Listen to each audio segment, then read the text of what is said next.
Let's talk giant fighting robots! I've just got my Sega Saturn back from the repair shop, and while it's set up, I thought I'd review some of my old favourites for the system. For example, Virtual On Cyber Troopers. This is one of Sega's most memorable games from the 90s, an arena fighter with giant robots blasting the bejesus out of each other with an arsenal of missiles, lasers, and melee weapons. I vaguely remember playing the arcade version when I was little, but since I don't have a space in my bedroom for the original arcade cabinet, I made do with the Sega Saturn version.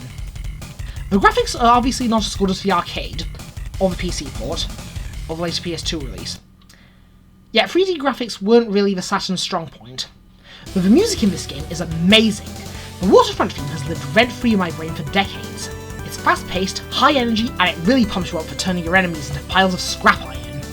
Even the music on the continue screen has this grand, epic vibe to it. So epic, in fact, that I wonder if they deliberately made it sound good, just to stop players from continuing, so they get a game over and have to put in more coins. Now onto actually piloting your machine. Each robot, called Virtualoids in this game, has 3 weapons to use, each with an energy meter that refills automatically. You can dash and jump while using the weapons to activate different effects, like with Viper 2's homing laser. If you use it while jumping and holding forward, it'll perform a powerful charging attack.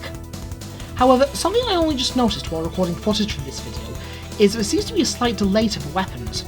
Running and jumping are very responsive, but when you're trying to shoot the weapons, it always seems to fire a second later than you wanted it to, so you have to learn to adapt. Because even on the easy setting, the enemy AI is very shrewd, always a step or two ahead of you, so in later stages, you really need to start playing more technically. Now onto the Virtualoids themselves. The character roster starts with the lawyer-friendly prototype Temjin, the beam sword, the beam rifle. Yeah, he's basically a Gundam with the head of a Veritech from the Macross series. He has a bomb that's difficult to hit anything with, but it can be useful for blocking enemy projectiles. But for his real selling point, just look at this sword! The sword beams don't actually do very much damage from a distance, it's obviously meant to be used at close range. Hell, sometimes you can even take out the opponent in one hit with it. If you use it while holding forward during a jump, he does this jousting attack which does massive damage to the opponent. Dorcas is the one with the most unfortunate name.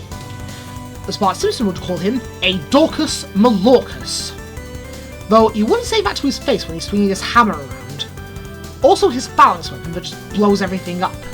Now, it's a requirement that fighting games have an iconic female character to act as a mascot and sell figurines and body pillows to perverts.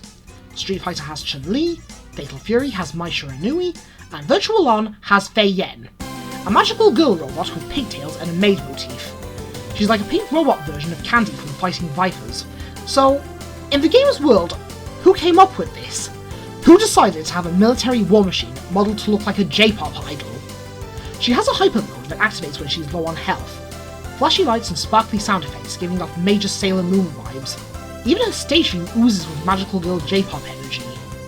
So, who'd win in a fight? Fei Yen or RC from Transformers? Next we have Beljor, not to be confused with gourmet chocolates. He's a long-range machine, utilising homing missiles and napalm bombs. His signature stage is called Green Hills. I almost expect to see Sonic the Hedgehog running around. Viper 2 is the ultra-fast character, good at a distance with his missiles and homing laser, but like Tamjin, it's also got a massive laser blade.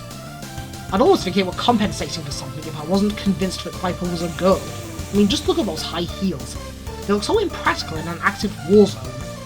She's like the tomboy to Fei Yen's girly girl. Balbas Balp is a fighting game requirement of the quote-unquote weird character. It doesn't have legs, and its main weapons are its detachable arms with all kinds of utilities. Sort of reminds me of Grounder from Adventures of Sonic the Hedgehog. But its detachable arms are somewhat broken, since they can home in on your opponent and shoot them wherever you are on the map. Amthrod operates like Tamjin, but he has Tonfa instead of a sword and is basically a roboticized version of Guile from Street Fighter. Don't even try to deny it. Those projectiles he shoots with a Tonfa are clearly sonic booms. And the most damning evidence? What other reason will they have to give a robot a crew cut? Finally, we have Raiden, God of Thunder and Protector of the Realm of Earth. You might recognise him from his guest appearance in the anime Hyoka, as Yoyon Araki knows how to use. To sum him up briefly, look at these laser cannons. Now, if you lose a continue during your playthrough, there is a chance you'll have to fight the secret bus character Yagaradi, the 9th Virtualoid. You can compare him to Akuma from the Street Fighter series. His weapons are like Raiden's, just cranked up to 11. Laser cannons that spread in 8 directions, a floating mine that turns into 3 homing arrows. He's got plenty of health and his attacks do ridiculous damage. Now, it's not uncommon for fighting games to have the odd bonus boss. In Street Fighter Alpha 2, for example, if you get to a certain point without losing a single round and win all your rounds with a super combo, you'll fight your character's secret bonus boss. It's supposed to be a reward for playing well, but here it's a punishment. The announcer even calls it the penalty area.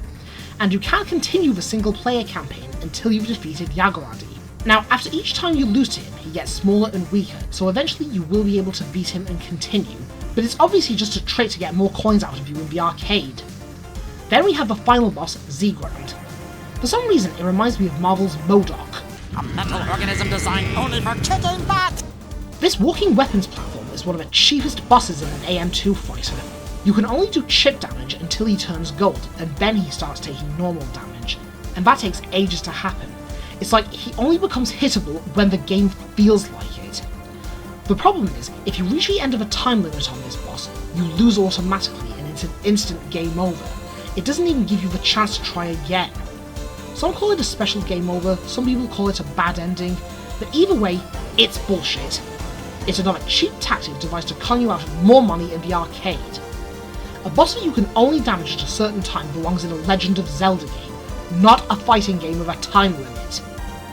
Which is why I turned the time limit off in the options menu. No more stall tactics for you! When you finally do kill him, your Virtualoid gets ready to blow up the base by charging up their anime finishing move.